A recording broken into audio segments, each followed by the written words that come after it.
Alright, hey everybody, this is Insomniac Alepex, and we're gonna be doing a playthrough of Dungeon of the Endless. This is a game that I really like. I only played a couple of runs when I first got it, and then I recently got back into it and played a lot more, and I was just astounded by just what a good game this is. It's got all that like all those elements of RPG and strategery that I like, so I really enjoy this game. I unfortunately am a swine and do not want to play on easy mode because easy mode is like please kill me now. So instead we're going to start a new game on 2 easy. But first we will watch the cutscene, which I usually skip, but for your benefit you get to enjoy it. Okay, so something exploded. Isn't that lovely? Wonderful. So I haven't unlocked every character, but I have unlocked most of them. And too easy. Not other easy. There are a multiple of different like pods that you can use, but we're gonna use the standard escape pod.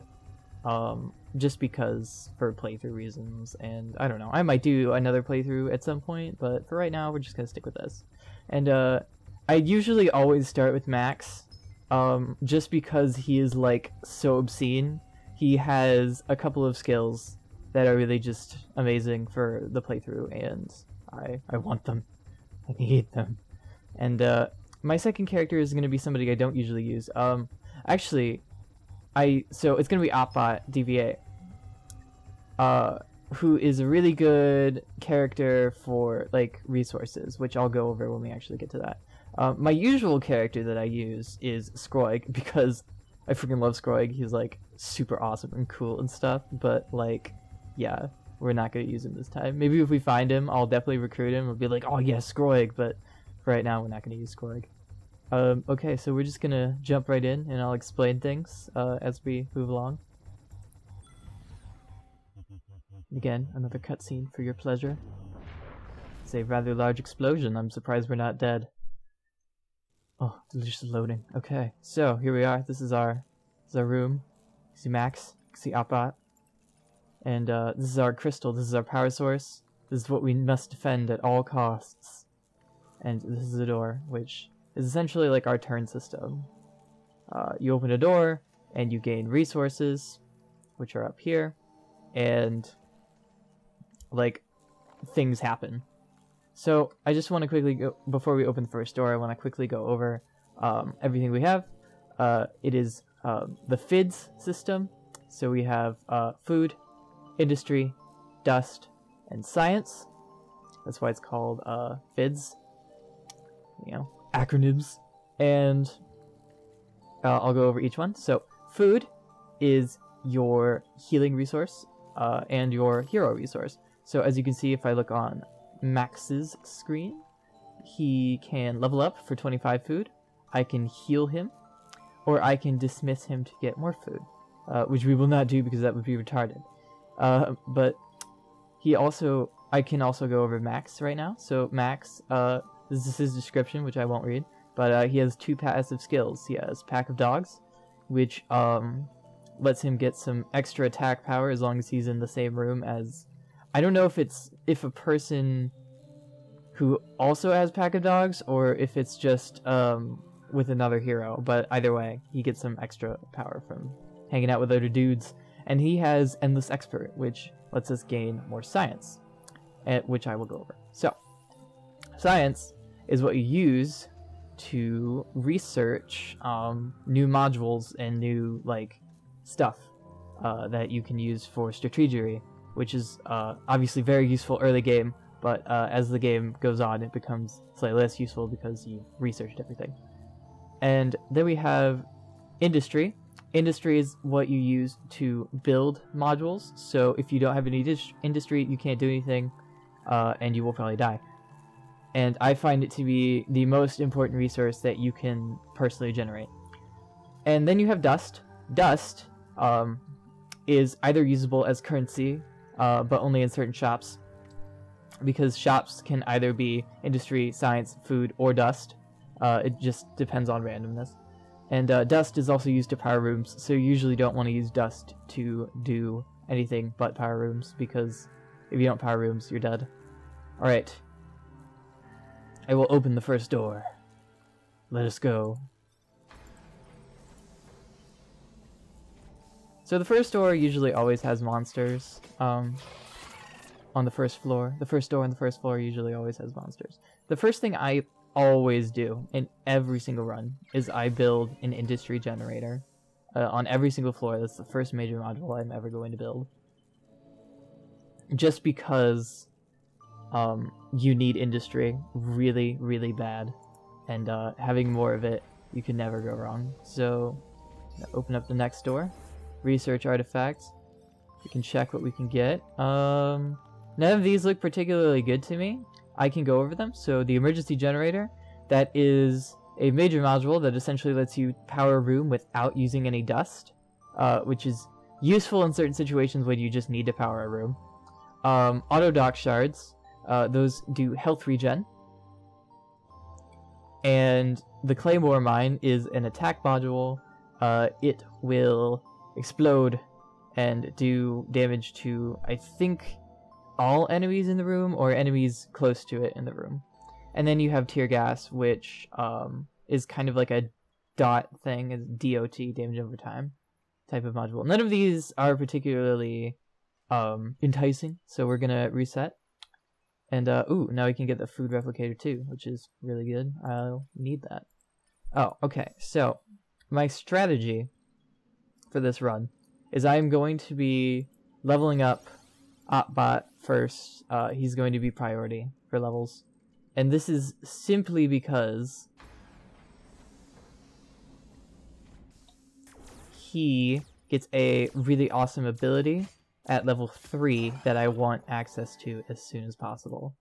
So, yeah, we're just gonna do that. Open another door, see what happens. Get some more dust. Excellent, excellent. Alright, so this like crystal monster thing, this will actually go directly for your power crystal. So even though it's super weak, you want to try and make sure that it doesn't get over there, because obviously you'll die and that would be unpleasant. So yeah, let's continue opening more doors. Ooh. Doors. And, okay, so, oh, never mind. We actually picked up some dust from monsters. Killing monsters can occasionally give you dust. Certain abilities of certain characters actually change that. But I can actually go over what Opbot's active skill is. So he can attack super faster. That lowers his cooldown, so its cooldown is in seconds, so it's 1 second between each attack. So he'll attack every 0.7 seconds, and he'll get stronger, which will up his DPS, which will be really nice. But I don't use active skills a lot because I was like, oh, I might need this, and then I never use it, and so it's kind of crap. He also has Pack of Dogs because he's part of the same faction as Max. So he has the same basic ability of, hey, if we're hanging out in the same room with another hero, we're slightly stronger. He also has Repair, which means he can repair damage modules, obviously, so it's nice. And again, I built a second industry generator as soon as possible. Oh, oops, I built a third one because I'm an idiot. Well, that was really dumb, and you should not do that. You should only build 2. You don't need 3. It's poor form. Should have built food generator. Whatever. It's fine. We'll have it sussed. This is a self-powered room. These are like gifts from the gods above. You can essentially, you don't have to spend any dust to power this room, so that is super cool. I can't build anything because I am a dumbass, and I built a industry generator. And again, we're not going to level up Max because screw that noise. No, we're just not going to level him up because, oh shit, this is also self-powered. That is really useful. Okay, we're not going to level him up until Opbot is at level 3 because that's helpful to me. I would like that. Alright, food replicator. Excellent. So that will give us, obviously, more food, which is necessary for not dying and having faster level ups and enough food to heal a hero in danger. So, luckily we haven't run into any situations where I might have to leave a room unpowered, which is really awesome. I am glad. Alright, sweet. Opbot. Get your ass to level 3. Right. At level 3, Opbot gets the passive skill Operate. This lets him go into a room with a major module, and essentially, for every 2 wit he has, he will add another point of that resource. So if I put him in a room with an industry generator, he will give me 5 more industry. If I put him in a room with a food replicator, he will give me 5 more food. Now, because I built that extra industry generator like a idiot, I am instead going to have Opbot. Well, first, I'm going to have him come down here and research the 2nd level food replicator, but then I will have him head up here and hang out in the food replicator room to make that slightly more burly, which will help. And now Max is just So yes, this is unfortunate.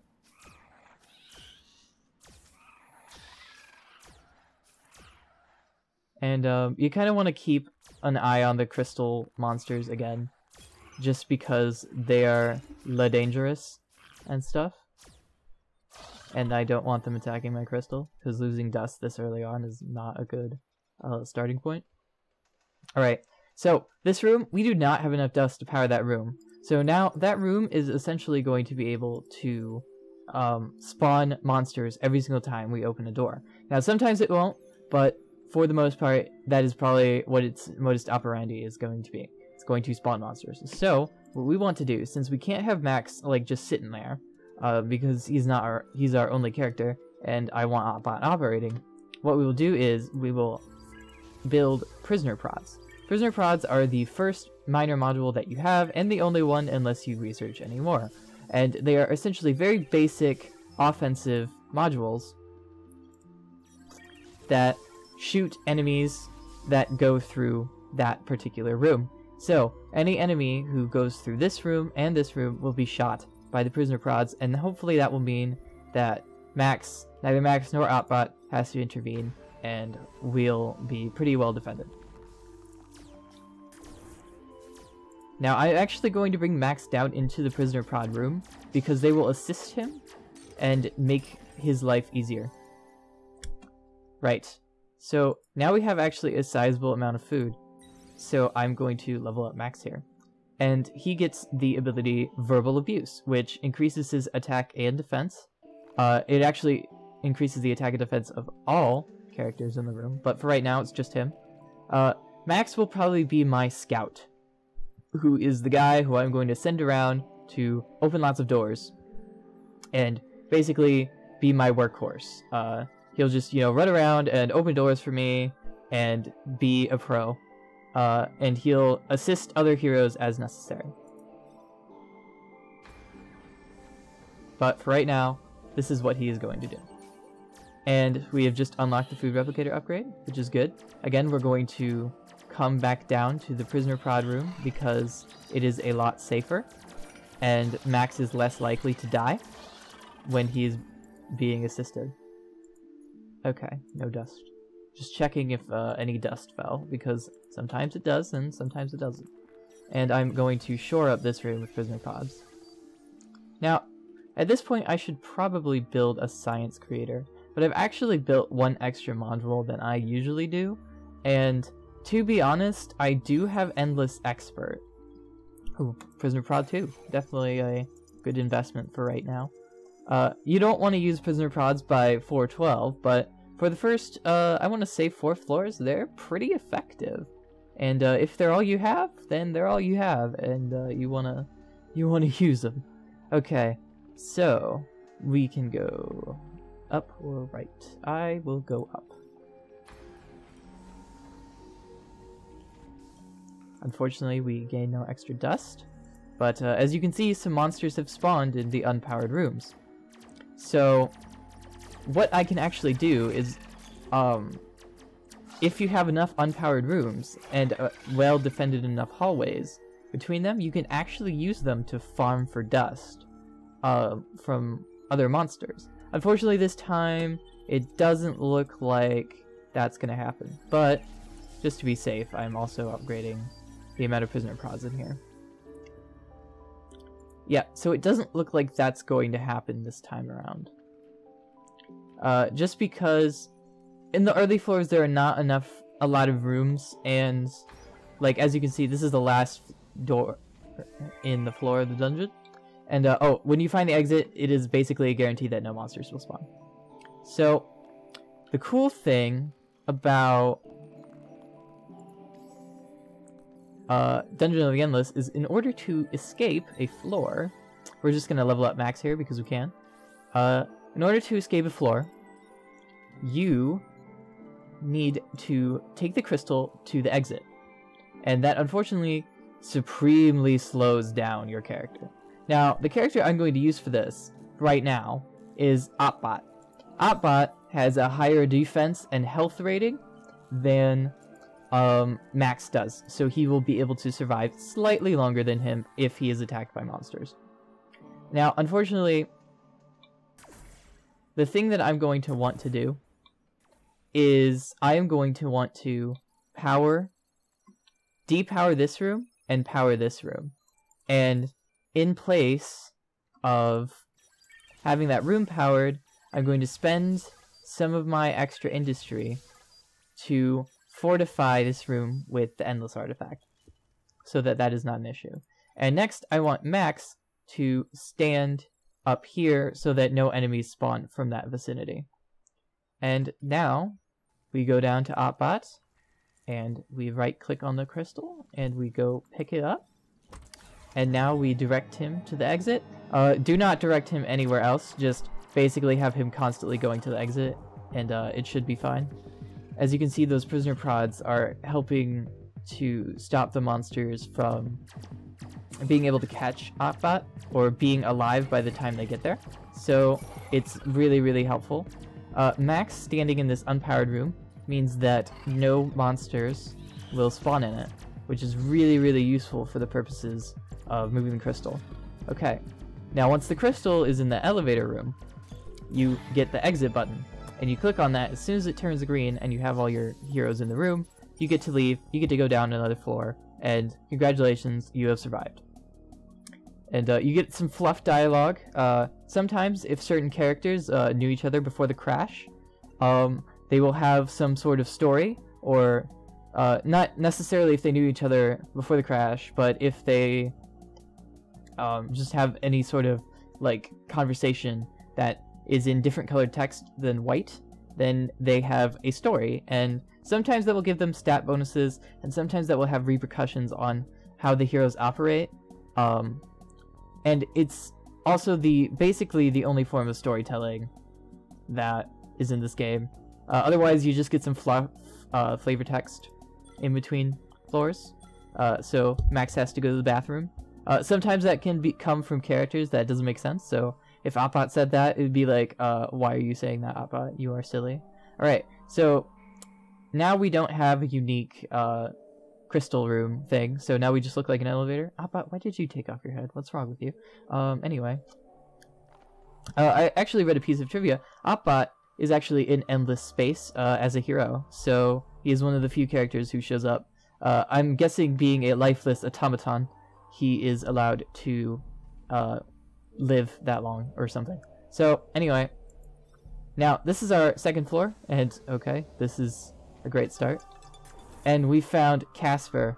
Yes, he is basically the medic from Team Fortress 2, which I do not play, but I've heard good things. And we can recruit him if we have enough food.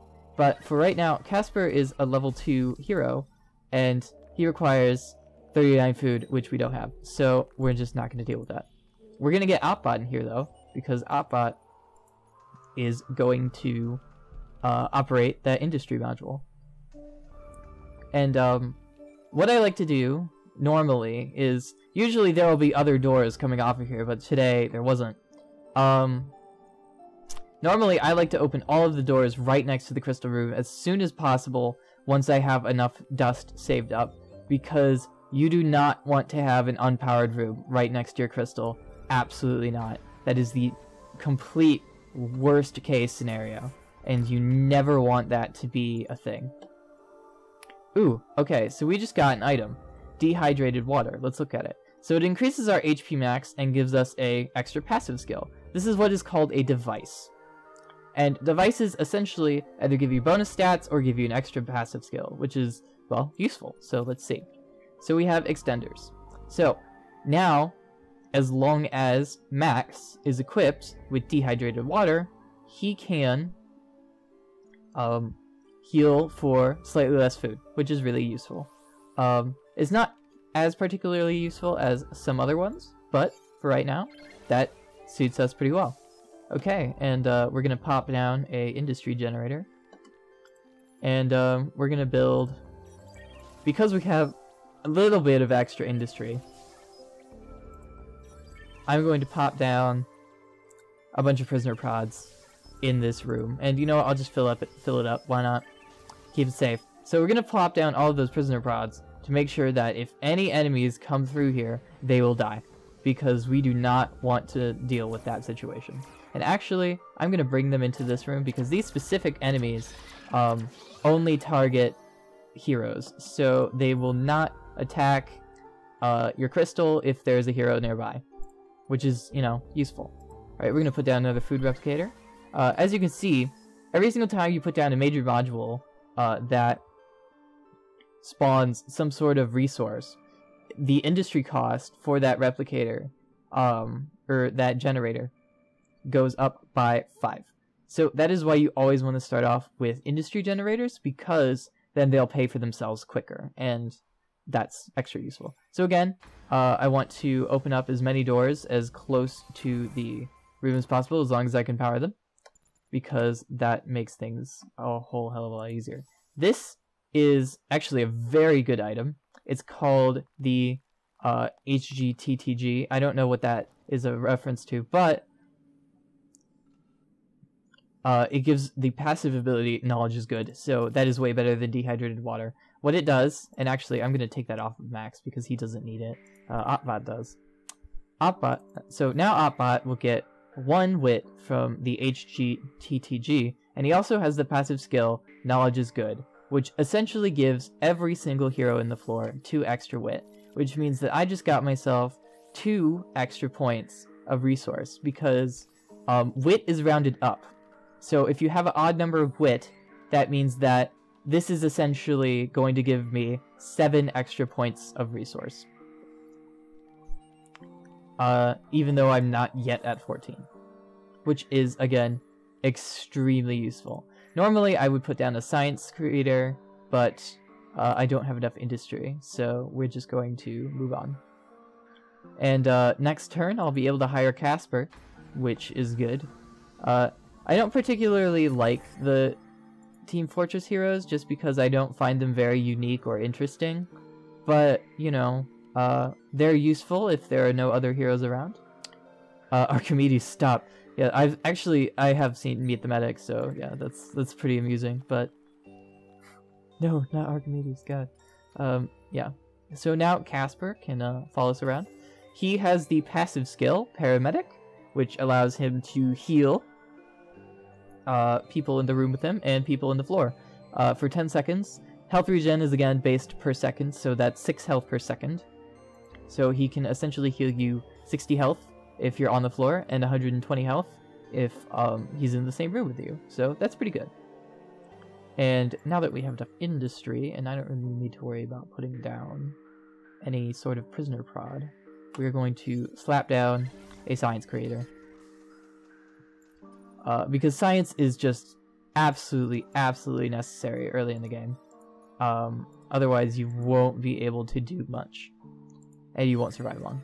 Okay, so the Tesla module is pretty good, but we're gonna go for the Neurostun, because Neurostun modules are essentially a staple module that I always put in basically every room, because it slows down the monsters, meaning that not only can your heroes get to them faster, but actually your other modules have a easier time killing the monsters because they have more time to shoot them, which is really useful. Alright, let's, I usually keep going in the direction that I'm going, but, this time, why don't we just do this? This is fine.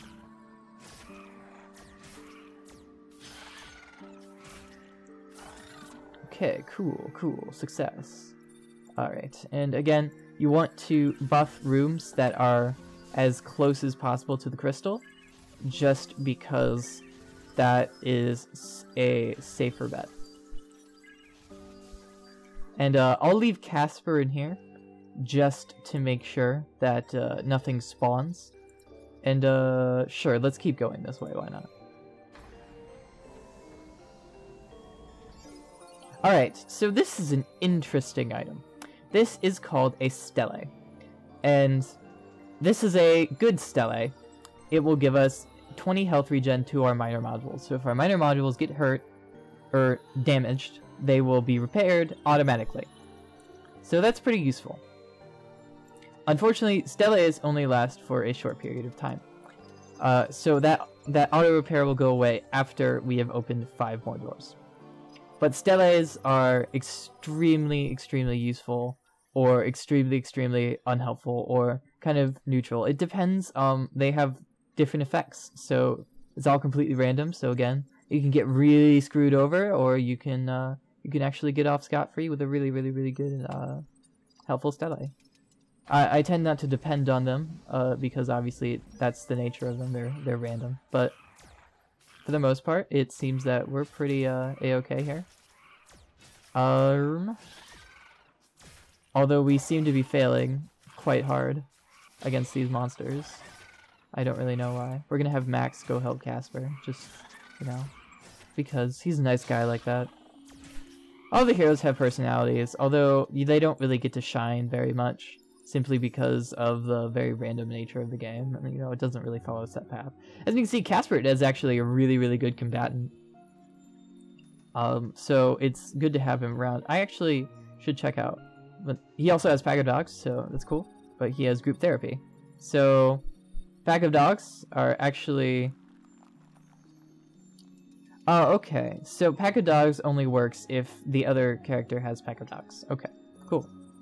Alright, we'll level up Casper to level 3. Just to keep everybody even. So, yeah.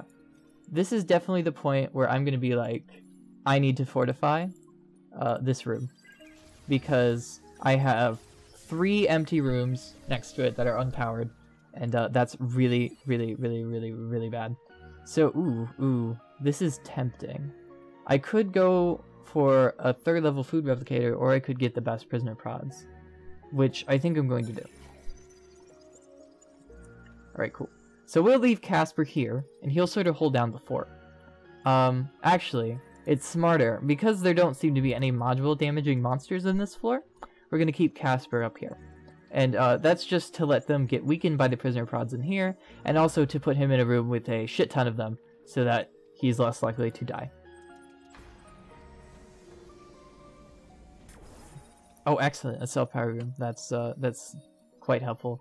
I'm trying to think if I want to put down any more generators. I think at this juncture, I would like to...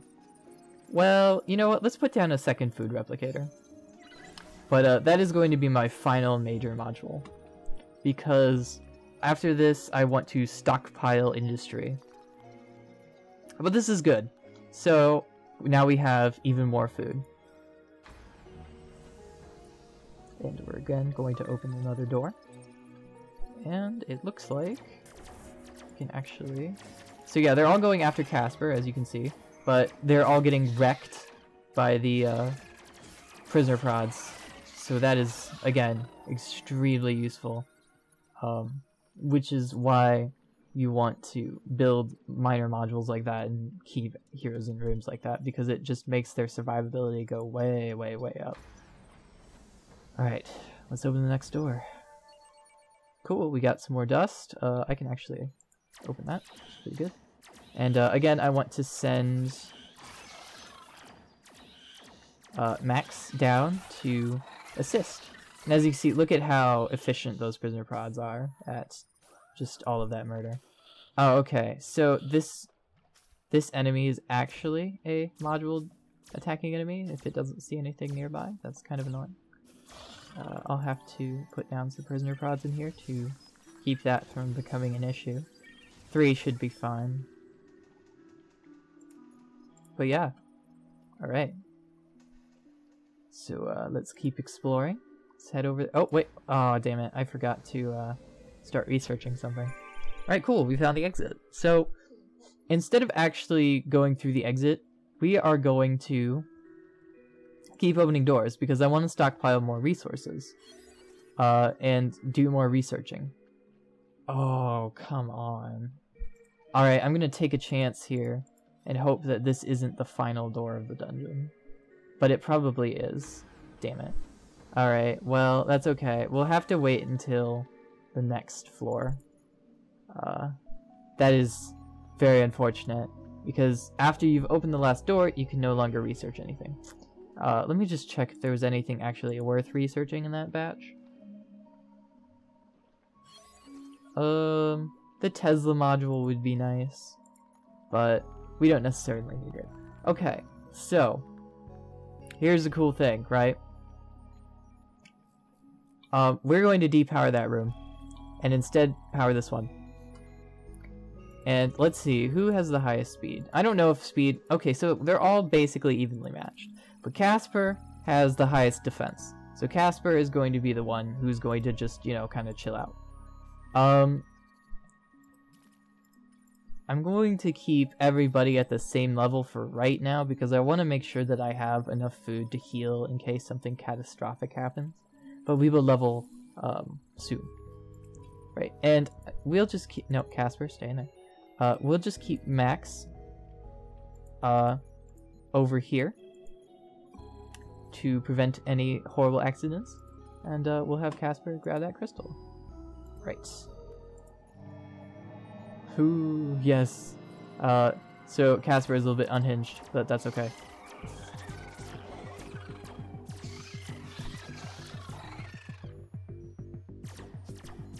Alright, cool. Everything's going swimmingly. On too easy, some people find too easy, well, remarkably, too easy, so, you know. Alright, we're gonna have Max skedaddle because Casper is almost to the elevator. Alright, cool. So we have bested the first 2 floors of the Dungeon of the Endless. You know, if there were 4 of us, we could sing some great quartet stuff. Oh, Casper. You lovely, lovely man. I don't know. I was going to say something else, but just slipped my mind. Right, so I think that's a good place to stop it. So I hope you guys all enjoy Dungeon of the Endless. This is one of my favorite games currently. Unfortunately, that position is not held for extended periods of time, but yeah, I do like it a lot. And I hope to see you guys next time. So see you later. Bye.